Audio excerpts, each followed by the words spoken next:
Bienvenue dans Voyages avec Hérodote, le podcast qui vous plonge au cœur du premier grand récit de l'histoire. Ici, chaque épisode est une porte ouverte sur l'Antiquité. Rois, guerres, peuples oubliés et anecdotes aussi incroyables que vraies. Hérodote n'était pas qu'un historien, c'était un voyageur, un conteur, un curieux insatiable. Installe-toi, laisse-toi guider à travers l'Empire perse, l'Égypte mystérieuse, la Grèce naissante. L'histoire commence maintenant. Bonjour, bienvenue à cette nouvelle exploration des sources. Aujourd'hui, on se penche sur un texte fondateur. Ah oui, lequel? Des extraits d'une édition du 19e siècle des Histoires d'Hérodote, le fameux père de l'histoire. Ah, Hérodote. Excellent choix. On va regarder le tout début, j'imagine. Sa méthode, son approche. Exactement. On va voir qui il était un peu et surtout comment il lance son immense récit des guerres médiques. Et il commence fort, si je me souviens bien, avec une histoire de roi... Crésus, c'est ça. Une histoire assez morale, finalement. Oui, Crésus et Solon, la richesse, le bonheur. On va décortiquer tout ça, voir comment il construit son enquête, déjà à l'époque. C'est parti. Alors, Hérodote, né à Halicarnasse vers 484 avant notre ère, ce qui frappe d'abord, c'est que ce n'était pas quelqu'un qui restait chez lui. Pas du tout. Les textes, même cette vieille édition, insistent sur ses voyages. Il est allé partout. C'est ça. Grèce, Égypte, le monde Scythe. Il observait, il posait des questions. Un vrai reporter avant l'heure, quoi. Il interrogeait les gens, consultait les archives locales, les prêtres. Il cherchait à comprendre. Oui, comprendre les causes profondes des choses. Surtout ce grand conflit entre les Grecs et ce qu'ils appellent les barbares, les Perses notamment. Et la préface de cette édition, celle de l'Archer, elle dit quoi sur son plan? Que ce n'est pas juste une collection d'histoires. Non, justement. L'Archer défend l'idée d'une structure bien pensée. Tout converge vers l'explication de la montée en puissance de l'Empire perse et du choc avec les Grecs. D'accord. Il remonte loin, parfois aux mythes, comme les enlèvements d'Io, Europe, mais il se concentre vite sur le concret. Voilà, les causes lointaines, puis les causes proches, comme l'aide d'Athènes aux cités ioniennes révoltées contre les Perses. Et pour commencer, il choisit ce roi Crésus de Lydie. Ah, Crésus, le roi dont le nom est devenu synonyme de richesse, immensément riche, puissant. Et qui se croyait l'homme le plus heureux du monde. C'est là qu'arrive Solon. Le sage athénien? La rencontre est célèbre.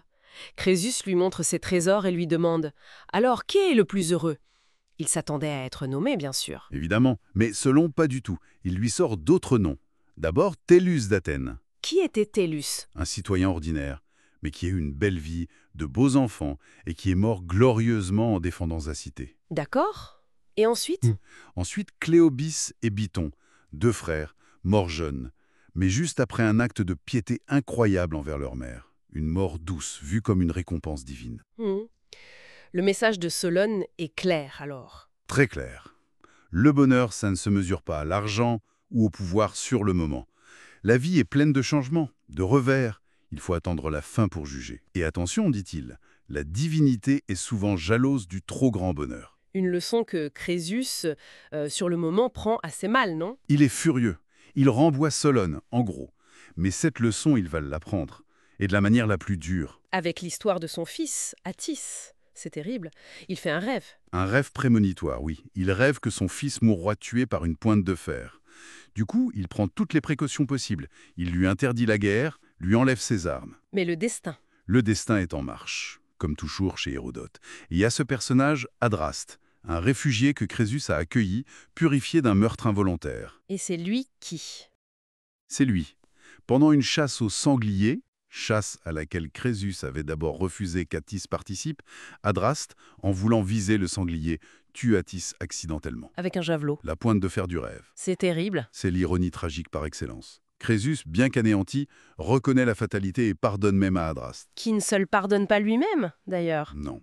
Adraste finit par se suicider sur la tombe d'Attis. C'est une illustration parfaite de l'avertissement de Solon. La fortune tourne et nul n'est à l'abri. Après ça, Crésus se tourne vers l'extérieur, la menace perse incarnée par Cyrus le Grand. Oui, il veut savoir s'il doit attaquer. Et là, il se tourne vers les oracles.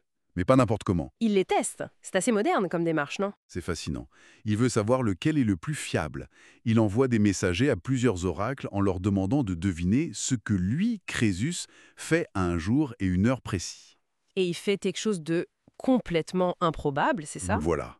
Il fait bouillir ensemble dans un chaudron de bronze une tortue et de la viande d'agneau. Qui irait imaginer ça? Et seul l'oracle de Delphes trouve la bonne réponse. Exactement.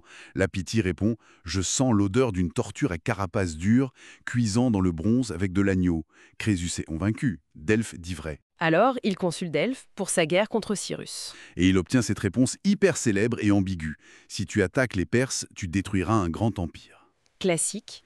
Et il demande aussi si son règne sera long. Oui, et la réponse est encore plus énigmatique. Quand un mulet sera roi des Mèdes, alors Lydien aux pieds délicats fuit le long de l'Herme caillouteux. Un mulet, roi des Mèdes? Hmm. Ça semble impossible. Pour Crésus, oui. Il interprète tout de manière optimiste. Le grand empire détruit et ce sera celui des Perses, évidemment. Le roi mulet, absurde, ça n'arrivera jamais. Alors qu'en fait, L'empire détruit sera le sien, la Lydie, et le mulet c'est une allusion à Cyrus, fils d'un Perse de rang modeste et d'une princesse mède. Mi-perse, mi-mède, comme un mulet. l'aveuglement de Crésus est total. Guidé par son désir et une mauvaise interprétation. Tout à fait. Et l'oracle lui avait aussi conseillé de s'allier aux Grecs les plus puissants. C'est là qu'Hérodote fait une pause en quelque sorte, Ah oui, pour faire quoi? pour nous expliquer qui sont ces Grecs puissants. Il nous parle de Sparte et surtout d'Athènes, qui est alors sous la tyrannie de Pisistrate. Il nous donne le contexte politique grec. D'accord, donc on voit bien comment il tisse son récit, une histoire personnelle tragique, la question du destin, la consultation du divin, et puis l'arrière-plan politique et militaire. C'est exactement ça. Hérodote, dès le début, pose les bases de sa méthode. C'est une histoula, une enquête. Il mêle le récit, l'analyse des causes, la réflexion morale, presque philosophique, sur le bonheur, l'hubris. Et cette édition du 19e siècle dont on parlait au début, elle met l'accent sur cette complexité, sur cette structure. Oui, les commentateurs comme Larcher insistent sur le fait que ce n'est pas juste une succession d'histoires merveilleuses ou tragiques. C'est une construction intellectuelle pour expliquer un événement majeur. Crésis est le point de départ logique. Sa chute déclenche l'engrenage. On le laisse donc là, ce Crésis. Riche, puissant, mais malheureux, et surtout mal guidé par des oracles qu'il a cru comprendre. Voilà, prête à se lancer dans une guerre désastreuse. Ça nous laisse avec une question fondamentale qui court dans toute l'œuvre d'Hérodote, je crois. Laquelle? Comment on déchiffre les signes? Comment savoir si on maîtrise son destin ou si on est juste le jouet de forces plus grandes? La richesse, la puissance? Est-ce que ça protège vraiment de quoi que ce soit? Vaste question et une excellente conclusion pour cette plongée dans les débuts d'Hérodote. Merci beaucoup pour cette analyse. Merci à vous. C'était passionnant de revenir à ces textes. À très bientôt pour une prochaine exploration.